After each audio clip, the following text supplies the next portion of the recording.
បាទសូមធ្វើការអនុញ្ញាតគោរពនឹងជម្រាបសួរពុកម៉ែបងប្អូននិងទស្សនិកជនជាទីគោរពនិងជាទីរាប់អានខ្ញុំបាទក៏សូមលើកយកនៅជោគជាតារាសីប្រចាំថ្ងៃសម្រាប់ថ្ងៃច័ន្ទទី27ខែកក្កដាឆ្នាំ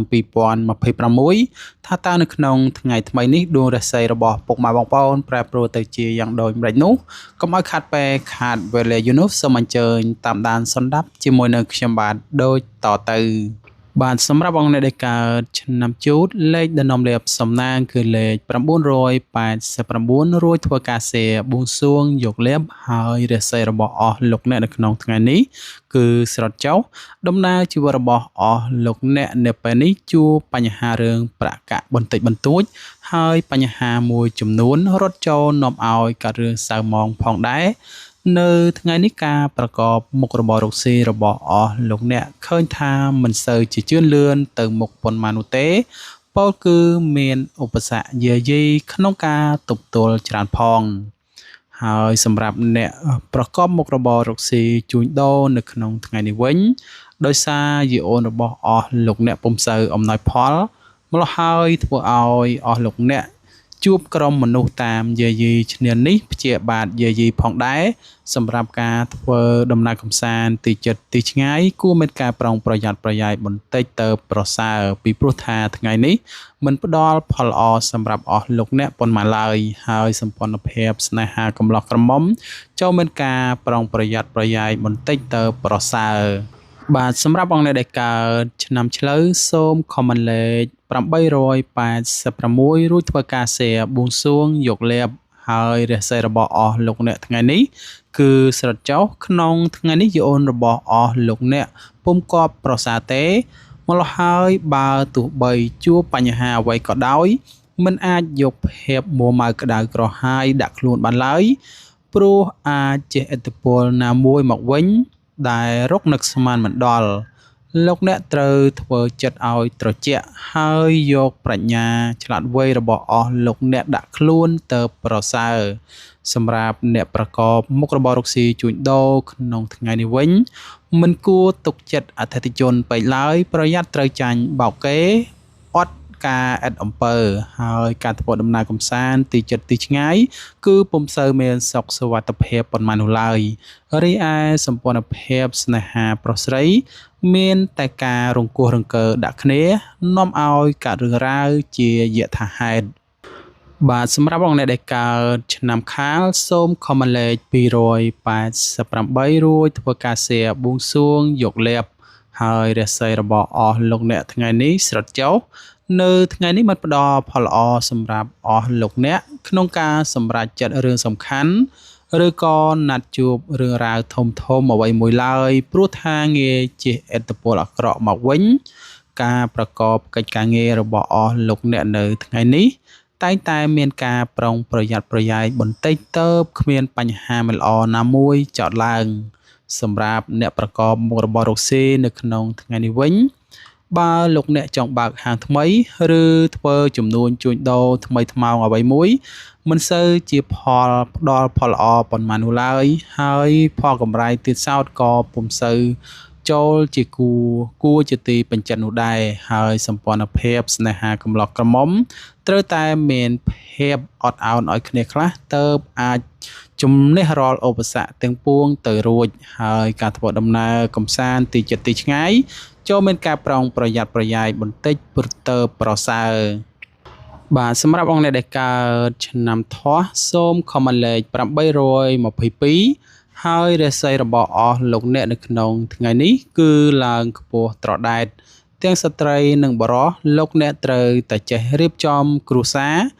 និងប្រាក់កាក់ឲ្យបានល្អទៅពុំអាចនាំរឿងរ៉ាវក្តៅក្រហាយដាក់ខ្លួនហើយលោកអ្នកប្រកបកិច្ចការងារអ្វីនៅក្នុងថ្ងៃនេះឃើញថាគាត់ប្រសើរព្រោះថាដួងរាសីរបស់អស់លោកអ្នកឡើងខ្ពស់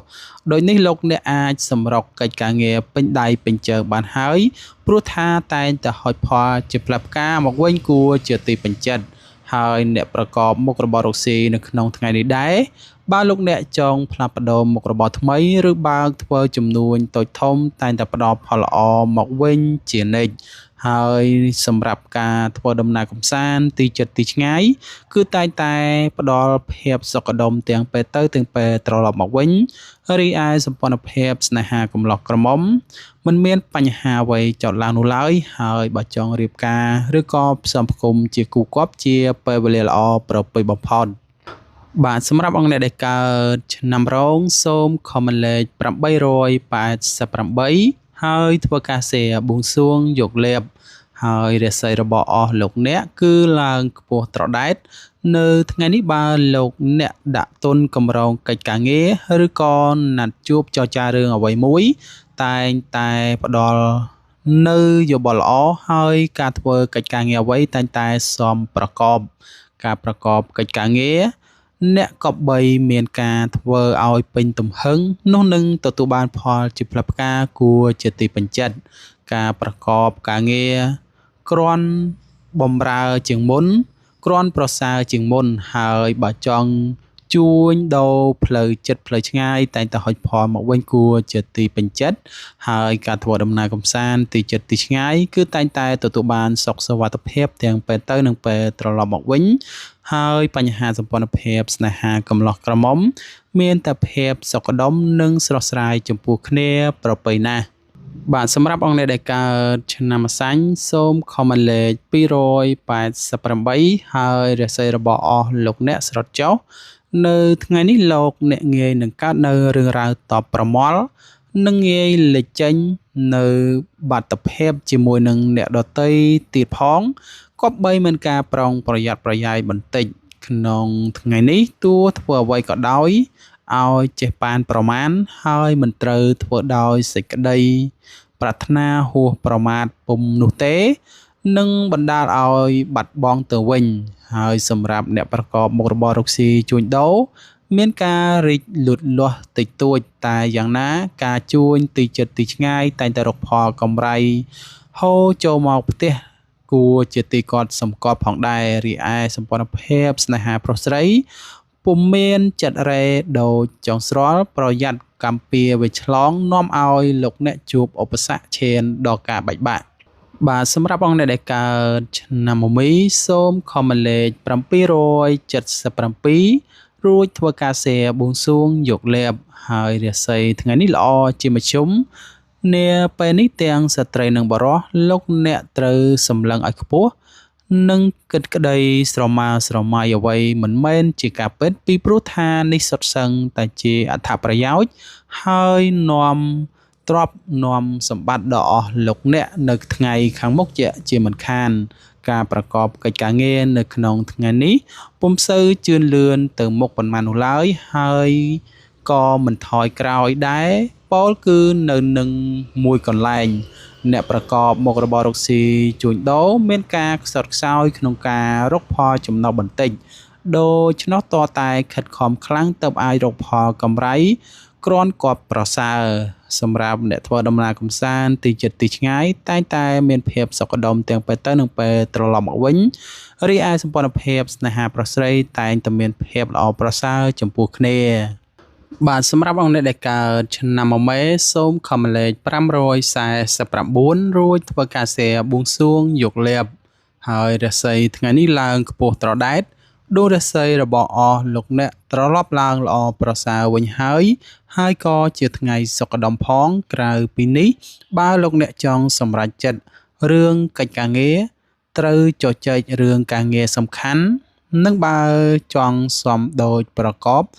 រឿងស្នេហាត្រូវជជែករឿងស្នេហាតែងតែទទួលបានភាពជោគជ័យនៅថ្ងៃនេះដែរផ្ដល់ផលល្អសម្រាប់អស់លោកអ្នកក្នុងការសម្រុកការងារតូចធំក្រៅពីនេះក៏ផ្ដល់ផលល្អសម្រាប់អស់លោកអ្នកក្នុងការទំនាក់ទំនងកិច្ចការងារចរចាបញ្ហាអ្វីមួយផងសម្រាប់អ្នកប្រកបមុខរបររកស៊ីជួញដូរនៅថ្ងៃនេះវិញការលក់ដូរចេញគ្រាន់រស់រវើកគួរសមហើយបើចង់រកស៊ីចូលហ៊ុនជាមួយអ្នកដទៃក៏មានភាពល្អប្រសើរផងដែរហើយសម្ព័ន្ធភាពស្នេហាប្រុសស្រីតែងតែមានភាពស្រស់ស្រាយនិងផ្អែមល្ហែមល្អចំពោះគ្នាប្រពៃបំផុតបាទសម្រាប់អង្គអ្នកដែលកើតឆ្នាំវក់សូមខមមិនលេខ328ហើយធ្វើការសេបួងសួងយកលេប ហើយរាសីរបស់អស់លោកអ្នកថ្ងៃនេះស្រត់ចុះក្នុងថ្ងៃនេះឃើញថាដំណើរជីវិតរបស់អស់លោកអ្នកជួបនៅភាពស្មុគស្មាញម្ល៉េះហើយត្រូវអត់ធ្មត់និងមានការប្រុងប្រយ័ត្នប្រយែងបន្តិចពីព្រោះថាស្ថិតនៅលើកំណត់ផ្លូវរដេបរដប់ចំពោះរាល់កិច្ចការងារឃើញថាដំណើរការទៅមុខរបស់អស់លោកអ្នកបានងើបប្រសើរឡើងវិញមិនថាជាកិច្ចការងារតូចតាចឬក៏ធំដុំនោះឡើយប្រាក់កាក់តែងតែហូរចូលមកសន្សឹមជានិច្ចសម្រាប់អ្នកប្រកបមុខរបររកស៊ីជួញដូរជួបលើផលលំបាកច្រើនព្រោះផលចំណូលរកបានដោយតានតឹងនិងភ័យច្រើនលៀបធំតែងតែបាល់ហួសរីឯការធ្វើដំណើរកំសាន្តទីជិតទីឆ្ងាយតែងតែមានភាពសុខដុមទាំងពេលទៅនិងពេលត្រឡប់មកវិញរីឯសម្ព័ន្ធភាពស្នេហាប្រុសស្រីតែងតែមានភាពល្អប្រសើរនិងមានការយកចិត្តចំពោះគ្នាប្រសើរបំផុតបាទសម្រាប់អង្គអ្នកដែលកើតឆ្នាំរកាសូមខមមិនលេខ168រួចធ្វើការសេបួងសួងយកលាភហើយរាសីថ្ងៃនេះឡើងខ្ពស់ត្រដែតក្នុងថ្ងៃនេះបើលោកអ្នកជួបផលលំបាកនិងមានក្រុមមនុស្សជួយជ្រោមជ្រែងណែនាំនិងផ្ដល់យោបល់ល្អៗមកវិញគ្រាន់ដោះស្រាយបញ្ហាផងដែរការប្រកបកិច្ចការងារឃើញថាពុំមានអ្វីជាឧបសគ្គចូលមកយាយីនាំឲ្យអស់លោកអ្នកពិបាកឆ្លងកាត់នោះឡើយហើយការប្រកបកិច្ចការងាររកស៊ីជួញដូរវិញការជួញទីជិតទីឆ្ងាយមិនថាផ្លូវកោកផ្លូវទឹកក្តីតែងតែហុចផលជាផ្លែផ្កាគ្រាន់ជាទីកក់ក្ដៅហើយក៏មានភាពសុខដុមប្រពៃសម្រាប់ការធ្វើដំណើរកំសាន្តទីជិតទីឆ្ងាយតែងតែផ្ដល់ភាពសុខដុមទាំងពេលទៅនិងពេលត្រឡប់មកវិញរីឯសម្ព័ន្ធភាពស្នេហាប្រុសស្រីបើចង់ធ្វើការជ្រើសរើសគូស្រករជាពេលវេលាល្អបំផុតបាទសម្រាប់អង្គអ្នកដែលកើតឆ្នាំចសូមខមមិនលេខ288រួចធ្វើការសេបួងសួងយកលាភហើយរាសីថ្ងៃនេះស្រត់ចុះដំណើរជីវិតរបស់អស់លោកអ្នកជួបរឿងសៅហ្មងហើយបញ្ហាប្រាក់កាក់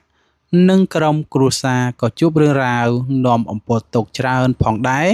លោកអ្នកត្រូវយកចិត្តទុកដាក់ចំពោះការងារបន្តិចព្រោះថាមានក្រុមមនុស្សចាំតែចាប់កំហុសហើយបើឃើញលោកអ្នកមានបញ្ហាផងគេចាំតែជន់ពន្លិចបន្ថែមអ្នកប្រកបមុខរបររកស៊ីជួញដូរលោកអ្នកត្រូវចេះមានគំនិតផ្ដួចផ្ដើមមុខរបរថ្មីបន្ថែមទៀតឬរកប្រាក់ចំណូលបន្ថែម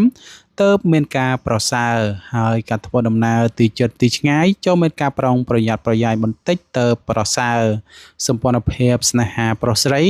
មិនត្រូវយកភាពប្រចែប្រច័ណ្ឌដាក់ខ្លួនច្រើននោះឡើយនាំឲ្យឈានដល់ការបែកបាក់បាទសម្រាប់អង្គអ្នកដែលកើតឆ្នាំកុរសូមខមមិនលេខ886ហើយធ្វើការសេបួងសួងយកលាភហើយរាសីថ្ងៃនេះឡើងខ្ពស់ត្រដែតក្នុងរង្វង់គ្រួសារកើតមានភាពសុខដុមនិងកំពុងកើតកាលវាគុំត្រជាក់ត្រជុំគ្រាន់ក៏ប្រសើរឡើងវិញថ្ងៃនេះដោយដួងរាសីឡើងខ្ពស់ដូចនេះទោះបីធ្វើអ្វីលោកអ្នកអាចសម្រុកពេញដៃពេញជើងបានហើយព្រោះថាផលជាផ្លែផ្កាតែងតែហុចមកវិញគួរជាទីពេញចិត្តអ្នកប្រកបមុខរបររកស៊ីជួញដូរលោកអ្នកបើចង់ផ្លាស់ប្ដូរទីកន្លែងលក់ដូរឬក៏រើសទីកន្លែងលក់ដូរថ្មីឃើញថាតែងតែផ្ដល់ឱកាសល្អក៏ប្រសើរហើយហុចផលជាផ្លែផ្កាមកវិញគួរជាទីពេញចិត្តការធ្វើដំណើរកំសាន្តទីជិតទីឆ្ងាយតែងតែមានភាពសុខដុមទាំងពេលទៅនិងពេលត្រឡប់មកវិញរីឯសម្ព័ន្ធភាពស្នេហាកំឡោះក្រមុំតែងតែផ្ដល់ផលល្អចំពោះគ្នានិងមានការយកចិត្តទុកដាក់ចំពោះគ្នាល្អប្រពៃ